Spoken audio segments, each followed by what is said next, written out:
이제 12월도 거의 다 가고 있습니다. 이럴 때가 되면 우리는 개인적으로나 또 사업적으로나 결산을 하지요. 이미 추수감사주의를 지났기 때문에 뭐 추수에 대한 말씀은 이미 드렸지만 우리 선조들은 빵을 얻으려면 어떻게 했는가 우리는 잘 모르잖아요. 선조들이 빵을 얻으려면 어떻게 했을까요? 먼저 밭을 갈고 거기다가 씨앗을 뿌리고 그 밀이 잘 자라도록 가꾸어서 추수한 후에 그걸 다시 가루로 빻아가지고 반죽을 해서 빵을 굽는 15개 단계를 거쳐서 빵을 먹을 수 있었다 그래요. 근데 지금은 어떻게 해요? 빵집에 가서 돈만 내면 내가 먹고 싶은 것을 그냥 골라서 살 수가 있는 거예요. 여러분 그러면 빵을 먹으면서 그런 생각을 해보셨나요? 이 빵을 내가 먹기까지 나한테 오기까지 얼마나 많은 손길들이 거쳤었는가. 그런 걸 우리는 그냥 잊어버리고 살아가고 있는 거예요. 김장을 해서 담궈 먹으면서 그 채소를 갖기 위해서 얼마나 많은 사람들이 땀을 흘리고 또 그것을 농촌에서 도시까지 실어다가 주고 그렇게 해서 나의 손이 와가서 내가 김장을 담궈서 먹을 수 있게 되었는가. 이런 것을 생각해 보면 얼마나 많은 사람들이 나를 위해서 수고하고 있는가 이런 것을 생각하게 됩니다.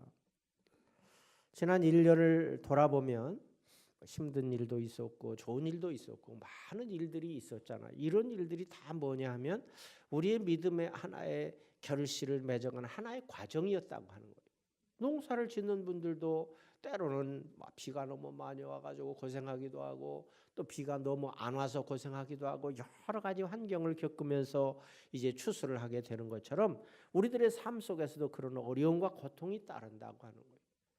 그래서 히브리서 12장에 보면 성도의 신앙생활을 운동 경기에 비유를 했습니다.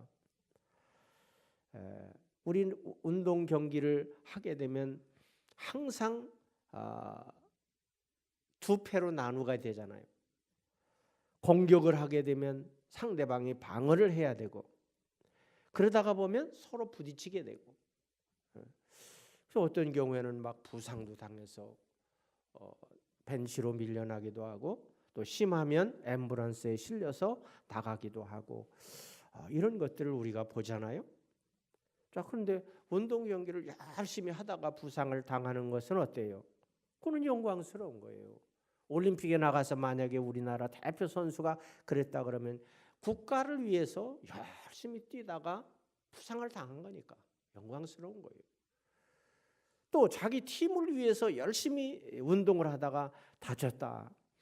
그럼 그것은 팀을 위해서 정말 큰 일을 한 거니까 자랑스러운 것이에요. 근데 제가 잘 기억은 안 나는데 언젠가 그 월드컵 경기인가요? 거기에서 어떤 외국 선수가 남의 나라 선수의 귀를 물어뜯은 적이 있잖아요. 있었죠. 기억이 나죠. 얘기하면. 그러니까 이런 거는 그런 무슨 그렇게 해서 부상을 당했다. 자, 이런 것은 참 수치스러운 일이잖아요. 그 사람이 어떤 실력이 있고 어떤 능력이 있다고 할지라도 그것은 참으로 수치스러운 일이에요. 자, 결과적으로 한 해를 돌아보면서 우리가 한 일을 돌아볼 때 부끄러운 일도 있지만 또 자랑스러운 일도 있고 이런 여러 가지가 어울려서 인격체로서 신앙인으로서의 어떤 추수를 하게 된다. 열매를 맺게 된다고 하는 거예요. 농부는 추수한 것을 통해서 보상을 받아요. 1년 동안 열심히 수고한 것을 뭐로 보상받아요? 열매를 가지고 보상을 받는 거예요.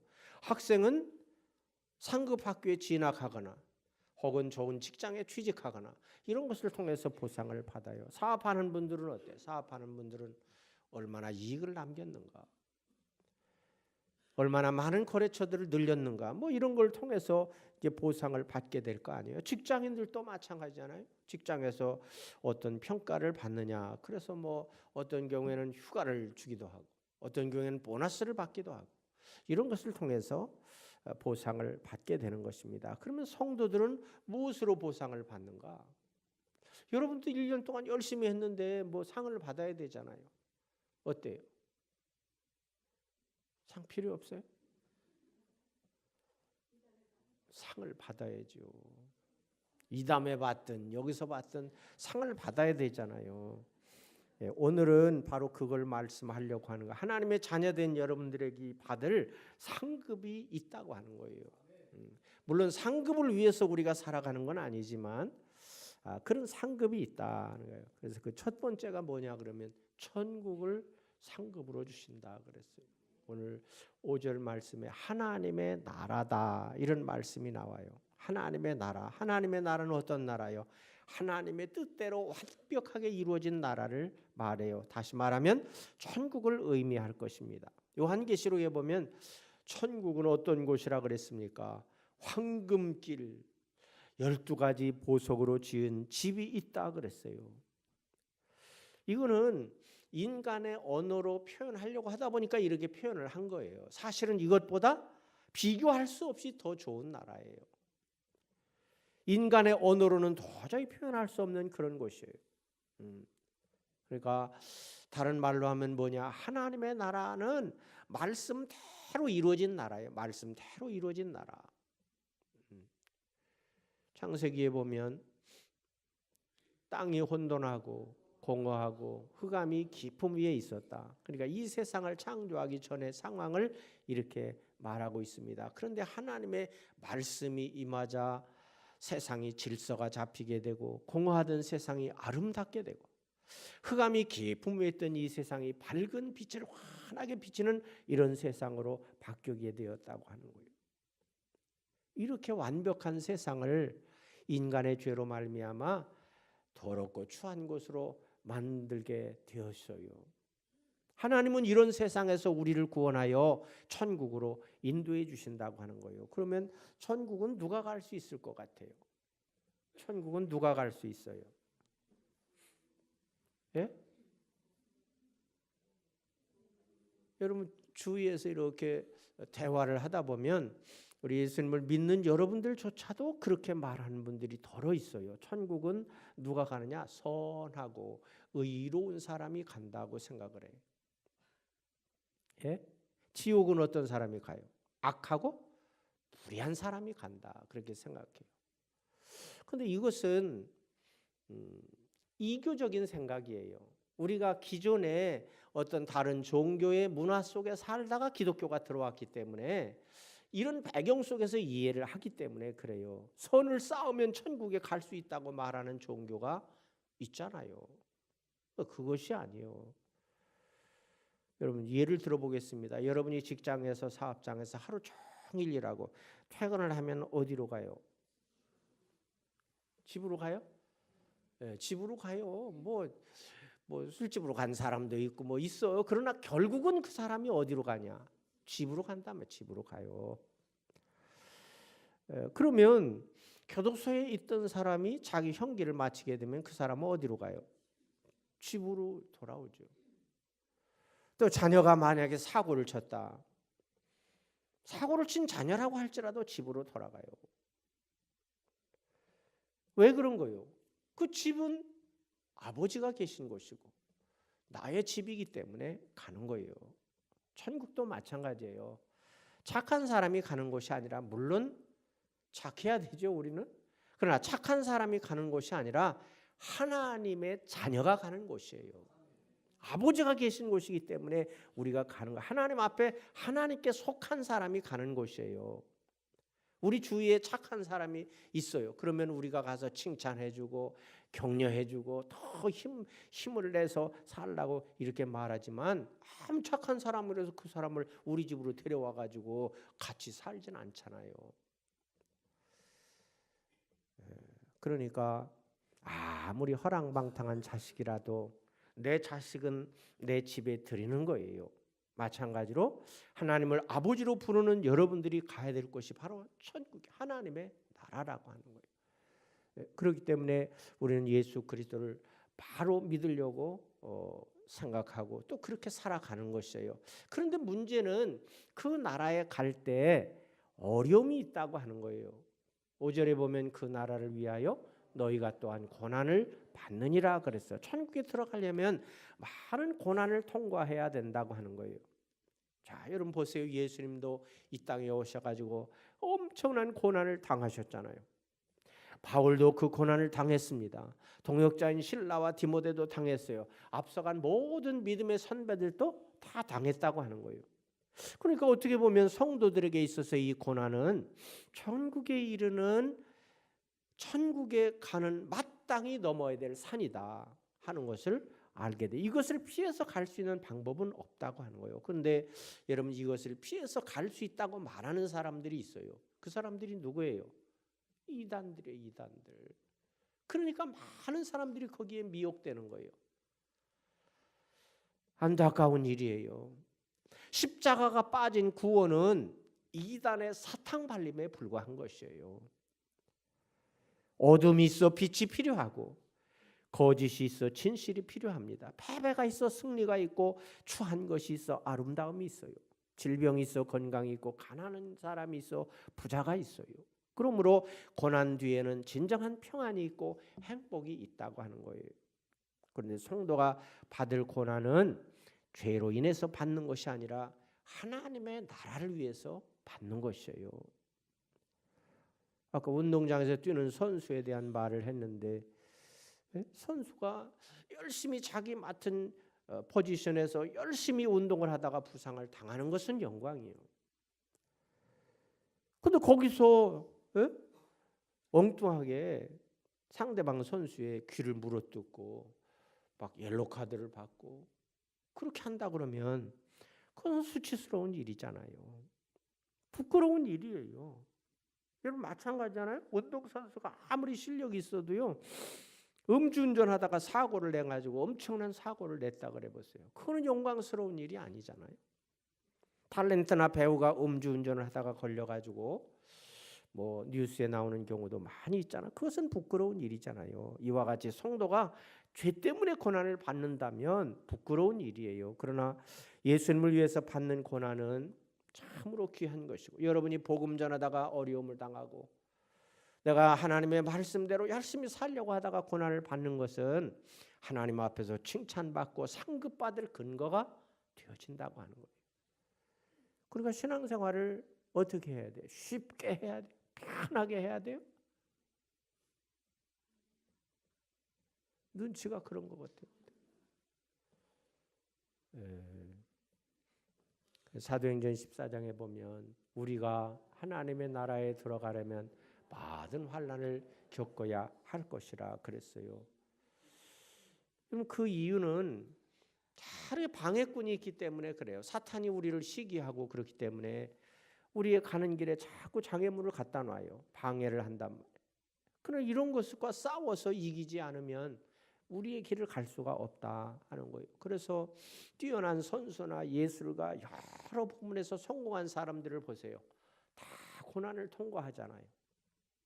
그렇지 않은 사람이 없어요. 사도 요한이 반모섬에서 하나님께 천국의 계시를 받는데 하늘에 셀 수 없이 많은 사람들이 하얀 옷을 입고 서 있는데, 장로 중에 한 사람이 말하기를, 계시록 7장에 보면 큰 환난에서 나오는 자들이라 이렇게 소개하고 있어요. 이 말은 무슨 말이냐? 장애물을 통과해서 천국에 간 사람들이다, 그렇게 말하고 있는 거예요. 바로 그 자리가 여러분과 내가 있어야 될 자리인 줄로 믿습니다. 그래서 우리는 한 해를 돌아볼 때 어려움도 있었고 고통이 있었지만, 자, 그런 것이 다 하나가 되어서 하나의 열매로 연결게 되었다 하는 것을 기억하면서 우리 내년도 한 해도 여러분이 살아가면서 정말 열매를 맺고 상급을 받기 위해서 충성하는 여러분들 다 되시기를 바랍니다. 천국을 주신 하나님께 감사하는 우리의 믿음이 돼야 되겠습니다. 두 번째 상급은 안식입니다. 안식. 구원에는 두 가지 측면이 있습니다. 하나는 우리가 예수 그리스도를 믿음으로 전에는 사탄에게 속한 자가였었는데, 사탄에 끌려다니는 삶을 살았는데 예수 그리스도를 믿음으로 이제 뭐요? 거기서 벗어나서 하나님의 자녀가 되는 거예요. 근데 그것으로 끝나는 것이 아니에요. 그렇게 해서 어떻게 해야 돼요? 최종적으로 뭐냐? 구원의 복인 안식을 누리는 거예요.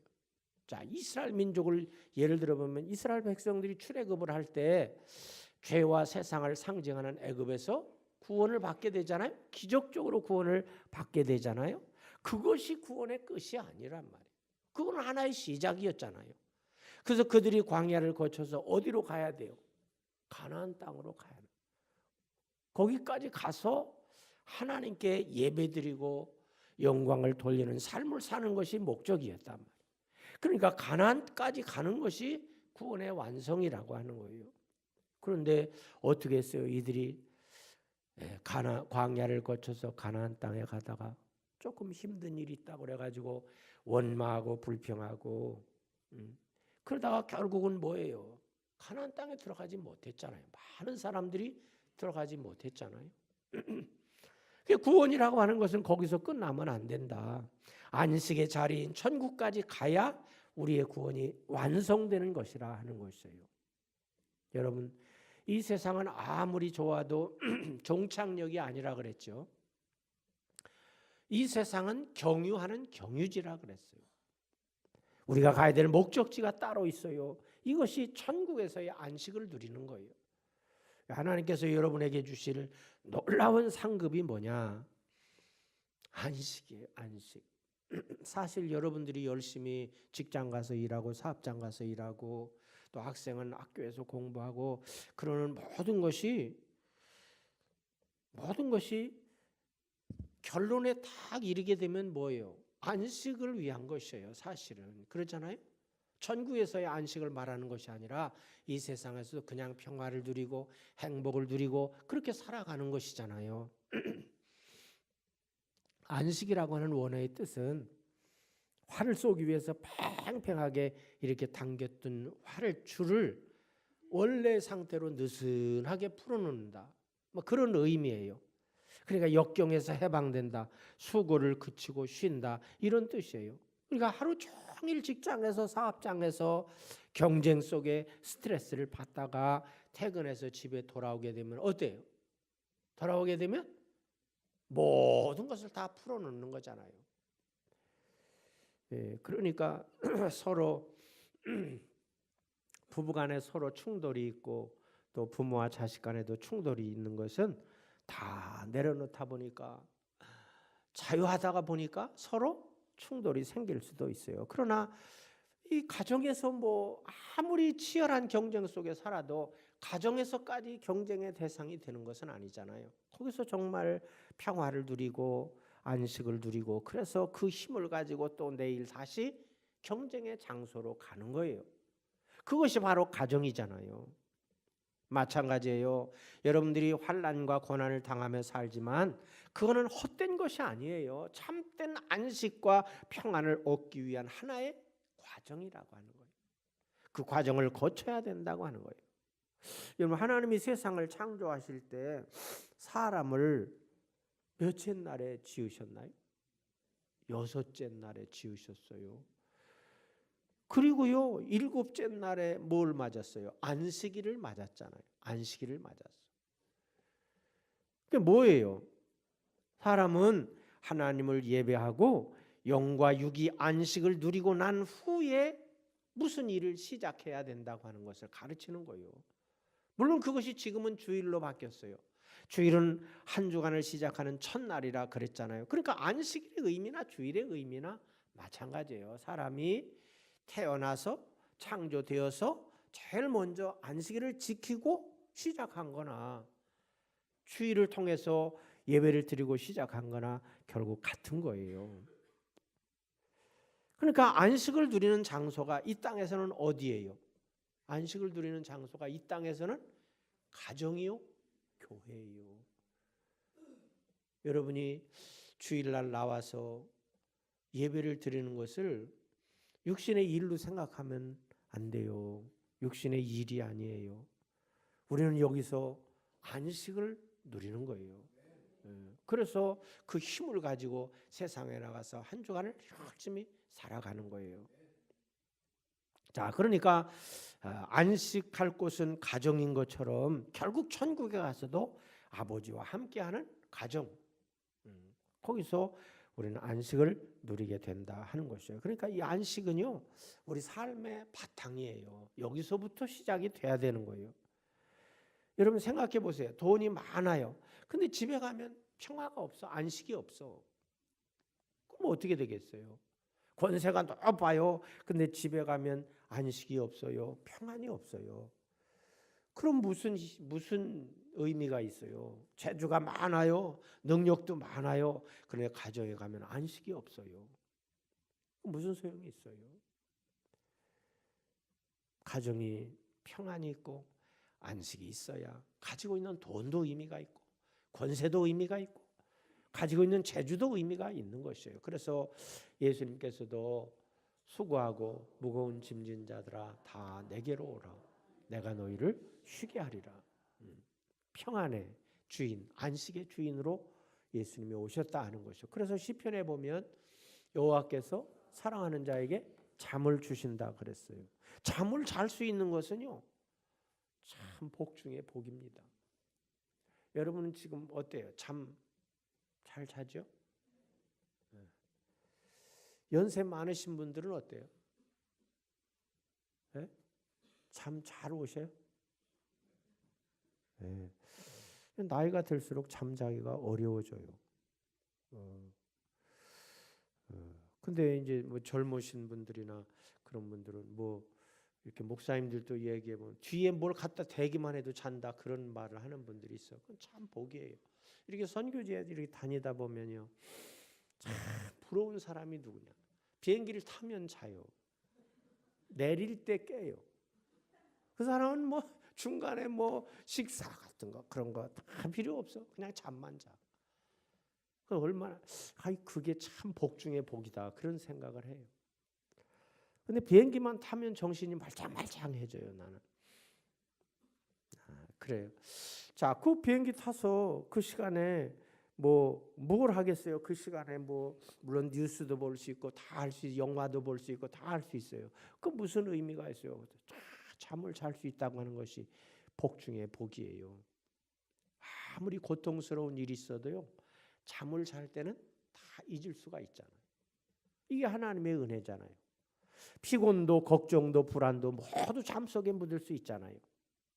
우리가 경쟁을 하면서 스트레스를 받으며 열심히 사는 이유는 진정한 평안, 진정한 쉼을 얻기 위한 것이잖아요. 성경에서도 창조 사역은 안식을 통해서 결론을 내리잖아요. 엿새 동안 열심히 일하신 하나님 제7일에 쉬셨잖아요. 예수님의 구원 사역도 안식으로 결론을 맺어요. 하나님이 주시는 안식은 수시로 환경에 따라서 변화되는 그런 것이 아니에요. 영원히 변치 않아요. 그래서 안식은 하나님의 리듬이에요. 여러분 우리가 부르는 찬송에도요, 처음부터 끝까지 찬송만 다 부르는 게 아니에요. 쉼표가 있잖아요. 쉼표 아세요? 근데 이런 걸 막 무시하고 불러. 그렇기 때문에 근데 쉬라고 하는 데는 쉬어야 돼요. 예, 찬송도 그렇잖아요. 여러분 마찬가지로 우리도 아무리 열심히 일하고 능력 있는 사람도요, 밤에는 잠을 자야 돼요. 쉼표요, 그게 쉬라는 거예요. 아무리 부지런하고 아무리 장사가 잘 된다고 할지라도 주일 하루 안식을 통해서 여러분이 힘과 능력을 얻어야 된다. 그래서 예배는 우리 영혼이 하나님 품 안에서 안식하는 시간이에요. 여러분 영혼이 안식하는 시간이란 말이에요. 그렇기 때문에 아무리 육신적으로 피곤한 사람이라고 할지라도 이 영혼의 안식을 통해서 힘을 얻는 거예요. 그러니까 예배는 우리 영혼이 하나님의 품 안에서 새 힘을 얻는 것이다 하는 거예요. 믿습니까? 그래서 안식을 주신 하나님께 감사하는 여러분이 되시기를 바랍니다. 세 번째 상급은 영광의 상급이라 그랬어요.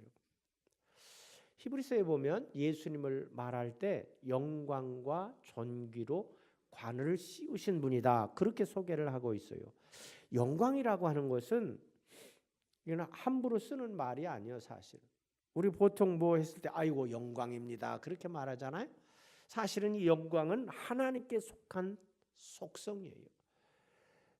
하나님의 거룩 안에서만 나타나는 것이에요. 모세가 시내산에 올라가서 40일 동안 하나님을 만나고 내려왔을 때 그의 얼굴에서 하나님의 영광의 광채가 났다 그랬잖아요. 그러니까 그게 뭐예요? 하나님과 함께 있을 때 하나님의 그 영광의 광채가 모세를 통해서 나타나서 사람들이 볼 수 있게 되었다고 하는 거예요. 그래서 오늘 본문에도 보면 12절에 너희도 그 안에서 영광을 받게 하려 함이라 그랬어요. 여러분, 성령께서 우리에게 오셔서 여러분을 통해서 영광의 빛을 드러내게 하신다 하는 것이에요. 그래서 하나님의 영광을 우리도 누리게 된다고 하는 것입니다. 하나님께서는 세상에서 고난을 받는 성도가 끝까지 달려갈 길을 믿음으로 마칠 때 하나님의 영광의 보좌에 여러분을 앉게 해 주실 줄로 믿습니다. 여러분, 대통령의 자녀가 되면 자기 노력 하나도 없어도 아버지의 것을 누리잖아요. 그렇잖아요? 여러분 집에 자녀들이 뭐 노력 안 해도 여러분의 것이 다 자녀에게 돌아가잖아요. 재벌의 자녀는 노력이 없어도 아버지의 것을 다 누리게 되는 거잖아요. 여러분 마찬가지예요. 여러분이 뭐 노력한 게 없어도 예수님 때문에 어떻게 되는 거예요? 아버지의 영광을 누리는 거예요. 천국의 영광을 누리는 거예요. 믿습니까? 이 영광은 예수 그리스도 안에서 누리는 영광이요. 영광이야말로 무엇과 비교할 수 없는 우리의 최대 소망이요. 그러므로 성도는 어떠한 고난도 극복해서 영광을 누려야 될 줄로 믿습니다. 그래서 모세는요, 히브리서 11장에 보면 그리스도를 위하여 받는 수모를 애굽의 모든 보화보다 더 큰 재물로 여겼으니 이는 상 주심을 바라봄이라 그랬어요. 모세는 가만히 있으면 왕이 될 사람이잖아요. 왕자였잖아요. 그런데요, 다 박차고 나왔잖아요. 그것보다 더 좋은 것을 발견했기 때문에 그랬다는 거예요. 예수님을 위해서 고난을 받고 핍박을 받고 어려움을 당하고 수모를 당하면 하늘에서 상이 크다고 하는 거예요. 이를 거꾸로 말하면 예수님을 위해서 억울한 일이나 핍박을 당해본 적이 없는 사람이나 손해본 일이 없는 사람은 하늘에서 천국에서 받을 상이 없다는 거예요. 그래서 로마서에 보면 현재의 고난은 장차 우리에게 나타날 영광과 비교할 수 없다 그랬어요. 여러분이 이 땅에서 당하는 어려움, 고통, 그것은 장차 받을 영광에 비하면 아무것도 아니다 하는 것이에요. 솔직히 말하면 현대인들은 조금 더 어려운 일은 하지 않으려고 하잖아요. 봉사신청서를 쓰세요. 그런데 열심히 쓴 사람들도 많이 있어요. 근데 아직도 안 쓴 분들이 있어. 그래서 봉사 안 할 것 같지는 않은데 봉사할 분들인데 아직도 안 썼어요. 이유는 잘 모르겠어요. 물어보지 않아서.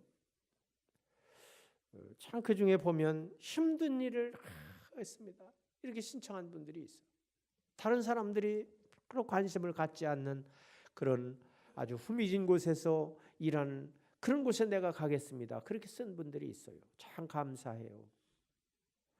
여러분 봉사를 하면서 조금만 힘들어도 안 하려고 하는 사람들이 우리는 없겠죠. 그런 분들이 절대로 생기지 않기를 바랍니다. 2018년도에는 편치 않는 봉사, 연초에 시작했다가 몇 개월 만에 때려치우는 그런 봉사하지 말고 편치 않는 봉사로 상급 쌓는 여러분들이 되시기를 바랍니다. 여러분 학생이요, 힘들다고 공부 안 해보세요. 어떻게 되겠어요? 요즘 경제적으로 어렵다. 장사하는 사람 힘들다고 장사 안 해보세요. 어떡하겠어요? 직장인이 야 힘들다. 경쟁이 너무 어렵다. 그래가지고 직장에 안 나가보세요. 어떻게 되겠어요?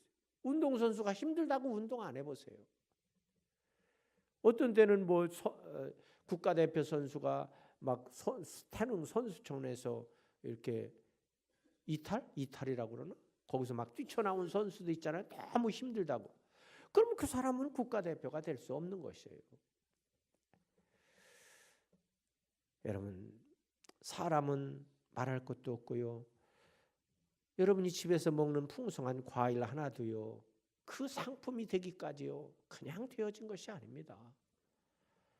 날씨와 싸우지요. 해충과 싸우지요. 예? 날아다니는 새와 싸우지요. 이런 것을 다 이기고 하나의 상품이 되는 거예요. 물론 자기가 이기는 건 아니지만 어쨌든 간 농부가 그렇게 관리해서 하나의 값이 나가는 상품이 되는 것이잖아요. 세상에 힘들지 않고 되는 일은 하나도 없어요. 모두가 다 힘든 것을 통해서 되어지는 것이에요. 믿습니까? 그렇기 때문에 교회도, 아니 교회는 뭐 일한다고 일당을 줍니까? 무슨 무엇 때문에 그렇게 해야 됩니까? 이럴 분들은 없겠죠. 예수 믿고 구원받은 그런 사람들은, 구원하고는 상관없는 사람들은 그런 말을 할 수가 있어. 그러나 우리가 예수 그리스도를 믿고 구원받은 사람이라면 어떻게 그런 말을 할 수가 있겠어요? 여러분, 이 영광이라고 하는 것은 장차 예수님이 오시는 날에 주어지는 최고의 선물이에요. 먹다가 없어지는 그런 것이 아니고, 입다가 헤어지는 그런 선물이 아니고, 영원히 변치 않는 그런 선물이라고 하는 거예요. 십자가의 고난을 통해서 마지막으로 주어지는 것이에요. 예수님께서 여러분과 함께 하시면서 우리를 통하여 영광을 받으시기를 원하고, 우리로 하여금 그 영광을 누리게 하시는 분인 줄로 믿습니다. 예수님이 재림하실 때 누릴 영광이 너무 찬란하고 놀랍기 때문에 우리 인간의 언어로 표현할 방법이 없어요. 그냥 신비할 뿐이에요. 그래서 우리는 찬송하지 않을 수가 없고 감사하지 않을 수가 없다 하는 거예요. 본문에서 예수님께서 재림하실 때 그리스도와 함께 누릴 영광을 소망하라고 가르쳐 주면서 너희가 당하는 환난과 핍박과 고난 속에서 낙심하지 말고 믿음 위에 굳게 설 수 있도록 확신과 용기를 주고 있습니다. 귀한 것일수록 여러분 대가를 지불하잖아요. 땀을 흘려 돈을 벌지 않으면 돈의 소중함을 모르잖아요. 그래서 재벌의 자녀들이 간혹 이렇게 돈을 바로 쓰지 못해서 뉴스거리가 되는 경우가 있잖아요. 땀을 흘려 몸을 만들고 건강을 관리해야 귀한 것을 아는 것입니다.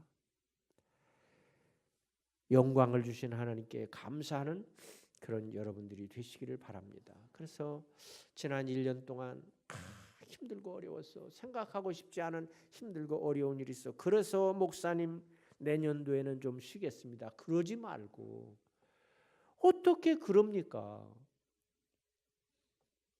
아니 그래 보세요. 쉬어 보시라고. 네? 어때요?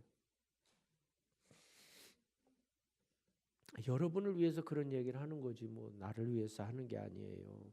그래서 우리 상급을 얻으려면 힘들고 어려운 환난의 골짜기를 통과해야 된다는 거예요. 하나님께서 주신 상급을 얻기 위해서 믿음 안에서 열심히 봉사해서 모든 믿는 자에게 본이 되는 삶을 사시기를 바랍니다.